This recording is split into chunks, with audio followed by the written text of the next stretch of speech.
ଛୋଟିଆ ତୁଳସୀ ଗଛଟିଏ ମନ୍ଦିରରେ ରହୁ ବା ମଶାଣିରେ ରହୁ, ତାର ପବିତ୍ରତା ପାଇଁ ପୂଜା ପାଏ।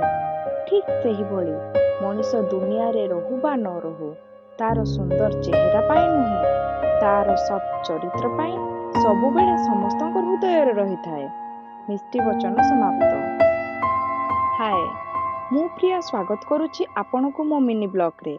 ଆଜିର ଦିନଟି ପୁରା ସିମ୍ପଲ ଓ ଆଜ୍ ୟୁଜୁଆଲ ଥିଲା, ବିକଜ ବାହାରକୁ ବର୍ଷା ଓ ଥଣ୍ଡା ପାଇଁ ବାହାରିବା ପସିବଲ ନଥିଲା।